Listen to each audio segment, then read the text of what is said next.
செவ்வாய்க்கிழமை வந்து முருகனோட வழிபாடு செய்ய செய்ய உங்களுக்கு இருக்கிற ஒரு வேகத்தன்மை குறைஞ்சு, ஒரு நிதானத்தன்மை வந்து அதுக்குண்டான ஒரு தன்மையெல்லாம் உங்களுக்கு மனதளவில் கிடைச்சி விடும் நண்பர்களே. அதாவது செவ்வாய்ங்கிறதே உங்களுக்கு வந்து இரத்தத்துக்கு காரகன்.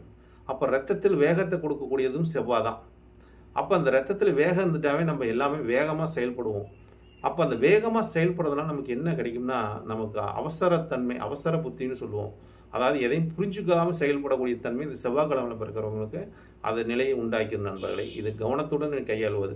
அதே மாரி பெண்களுக்கு வந்து செவ்வாய் முக்கியம். ஏன்னு கேட்டா, பெண்களுக்கு மாங்கல்யத்துக்கு காரகனும் அவனுதான், மங்கல்யத்துக்கு காரகனும் அவனுதான், ஆயுளுக்கு காரகனும் அவ்வளோதான். அவர்தான் 8ஆம் இடத்துக்கு அதிபதியா வரக்கூடியவர்.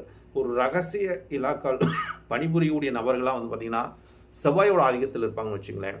இந்த செவ்வாயில் வந்து ரகசிய ஒரு துறையில் இருக்கிறவங்களே, ஏன்னா காலதேவனுக்கு 8ஆம் இடமே செவ்வாயோட ஆதிக்கம் தான் வரும்னு வச்சுங்களேன்.